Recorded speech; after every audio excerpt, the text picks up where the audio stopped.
قلوبنا وثبيب نفوسنا وشفي ذنوبنا أبي القاسم محمد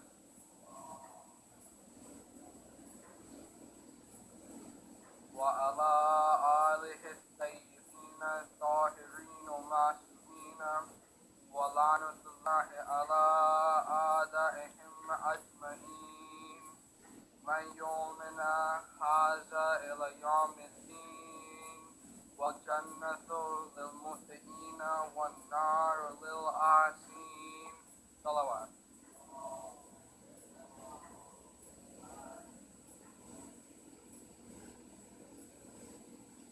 Assalamu alaikum, my brothers and sisters. My today's topic is Imam in the survival of Islam.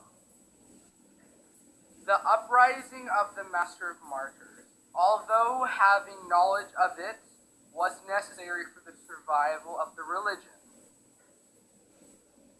which was falling apart at that time. In other words, Hussain sacrificed himself for the religion, something that all the other prophets sacrificed themselves for the religion. Imam Ali would have acted the same way under the same circumstances. The reason for Imam Ali's going to the mosque was that he was required to act as common people, without using his exponential powers and the knowledge of the unknown, which has its own further explanation. Salawat.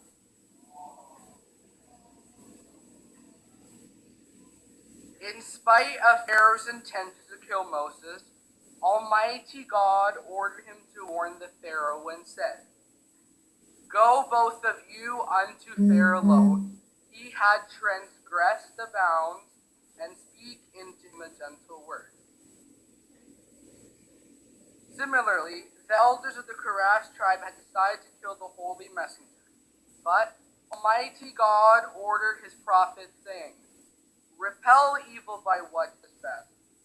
So on what basis did Imam Hussain, knowing that Yazid and his followers had the intention of killing him, not act in the same way as the previous prophet did and use gentle words? Is jihad considered to be an act of violence? No. Anyone reading the history of Karbala would see that Imam Hussain, as loyal supporters, did their utmost to guide the enemy and avert them from entering war. But all their efforts rendered hopeless. In spite of this, Imam Hussain did not allow his followers to start the war. In fact, they waited until the enemy waged war on them. Therefore, the Imam's stand resembled that of his grandfather, the Prophet, peace be upon him, which was one of the defense. Salawat.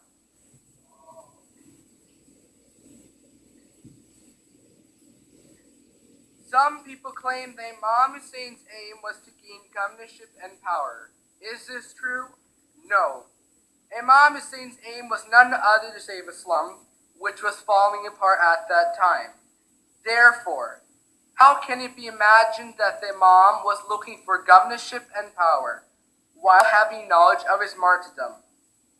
At the time of leaving Mecca, he gave a speech and said, "As if I see that my body will be torn into pieces by wolves between Nawiz and Karbala." Imam Hussain wrote to his brother Muhammad Hanafi in his will, saying, "The one who joins me will be martyred, and the one who leads me will not succeed." Salawat.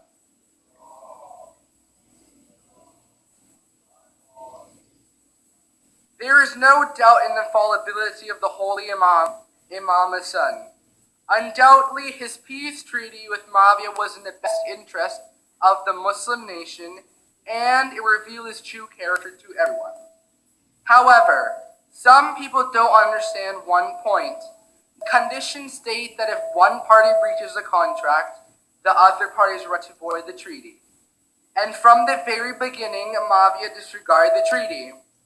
Why did Imam Hussain not wage war on him, or at least taking steps to oppose him?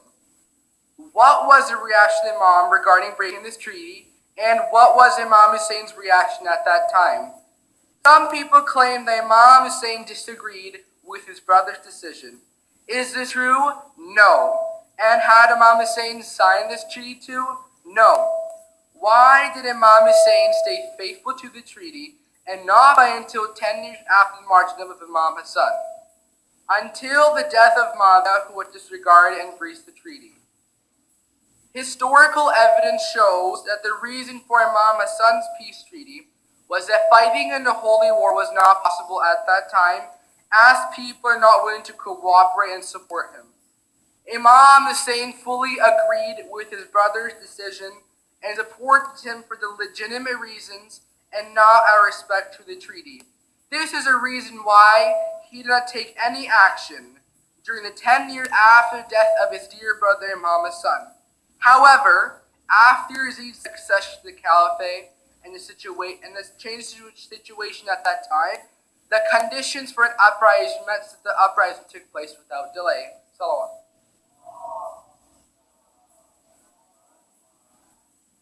Almighty God says, "And cast not yourself to perdition with your own hands." Anyone reading this verse and then reading about Imam Hussein's life will think that the decision he took was in fact one which put his life in danger, and that he chose to rush towards death. It is highly probable that destroying one's life is a forbidden act if not supported by a religion, law, or situation other than those ordered by Almighty God. Therefore, this verse does not include Imam Hussain, as his decision was to fight in the Holy War in the way of defending God's religion. Salawat.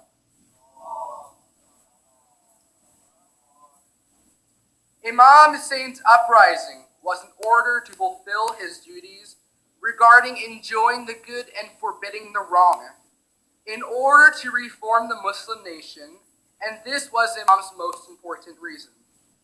According to one of the writers, the logic of an invader is such that they're not only interested in saving themselves, but are mainly interested in destroying the opposition, even if the result is in their own death. However, the logic of a martyr includes the notions of enjoying the good and forbidding the wrong. And this confirmed Imam Hussein's logic as that of a martyr. Someone who has a message for his nation and cannot deliver it except with his blood. Salawat.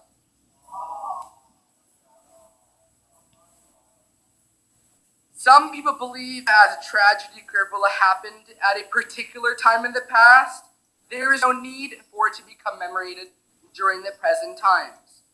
That is not true because our holy Imams have said, our followers Shia will revive our cause, may God bless those who revive our cause. This does not mean only their teachings will be revived, but also their conduct.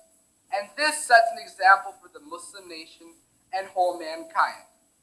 Undoubtedly, Imam Hussain is one of the noble and freedom seekers of the world. The movement of Imam Hussain as a liberator, not only in the past, but in every era, is practical and holds messages for freedom seekers. Salawat. Why didn't Imam Hussain accept to make peace with Yazid just as his brother had done? Both of the Imams disapproved of the Umayyad. Imam Hassan fought against Muawiyah. But after signing the treaty, he did not fight Muawiyah. So after honoring it, after the martyrdom of Imam Hassan, Imam Hussain did not oppose Muawiyah, out of respect to his holy brother and the treaty. Only on a few occasions, Imam Hussain did write a sharp and objective letter, such as the murder of her and his supporters. However, Muawiyah then appointed his son Yazid as a ruler over the Muslims. Even to the day when Muawiyah died, the inexperienced and foolish Yazid wrote a threatening letter addressed to the guard of Medina, ordering him to arrest Imam Hussain in order to make him pay allegiance. But Imam Hussain left Medina and so avoided paying allegiance to him.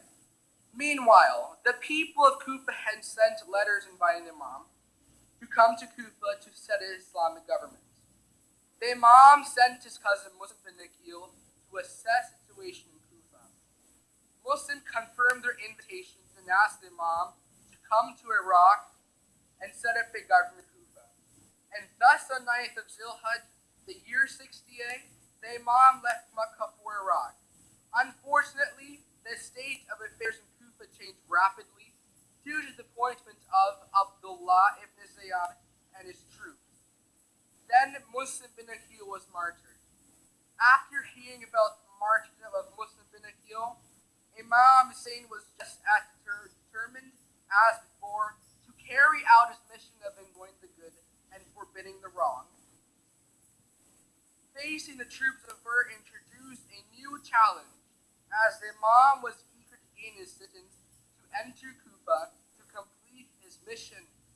He made public aware of his invitation and meanwhile prepare his followers to face the Maya troops by disclosing their faults.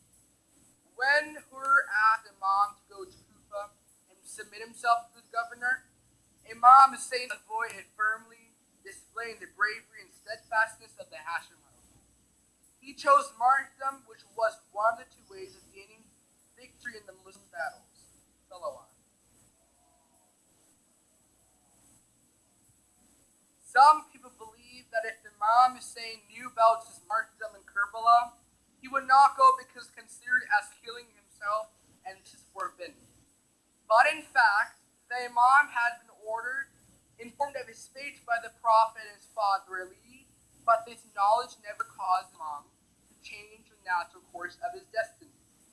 In Makkah, Imam Hussain announced that he had a very troublesome time ahead of him, and that he was prepared for it.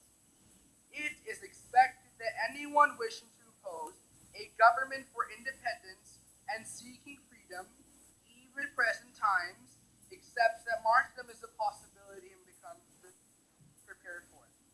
This is not only evident in the case of the Imam, but also applies to many freedom fighters and reformers. The movement of Imam Hussain is beyond human comprehension.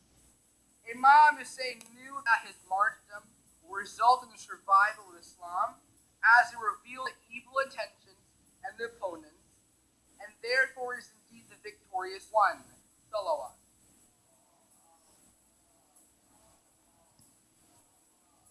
Considering all the Imams had different roles but followed the same goal, which role was the hardest?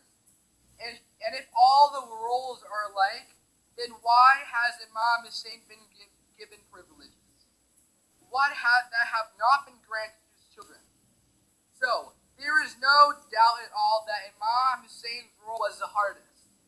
The sufferings that were endured by him and his household far outweigh those who suffered by his children. And this is why he had a special privileges, and that have been granted to him only and not others. This point is referred by the famous narration of Imam Bakr. God rewarded Imam Hussain for his martyrdom by placing a line of progeny as imamate, hears of his soul, of the place where he is buried, the response to supplications under his dome, and that the days spent visiting his shrine are not enough accounted as part of one's lifetime.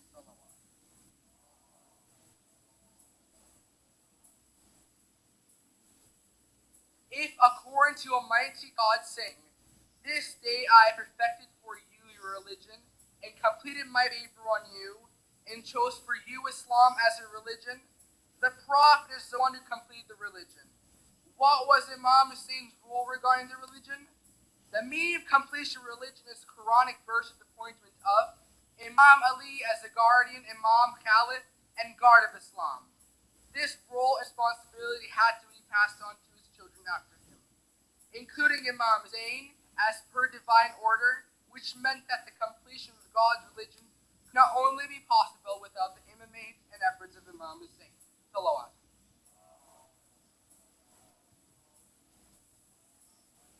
There is no doubt at all that Imam Hussein's uprising was a reason for the survival of Islam, and that he possessed many virtues and superiorities which are simply beyond description. But to say that Imam Hussein's actions were higher than those of his grandfather, the Messenger of Allah, certainly would not meet the Imam's approval, and one must refrain from saying so.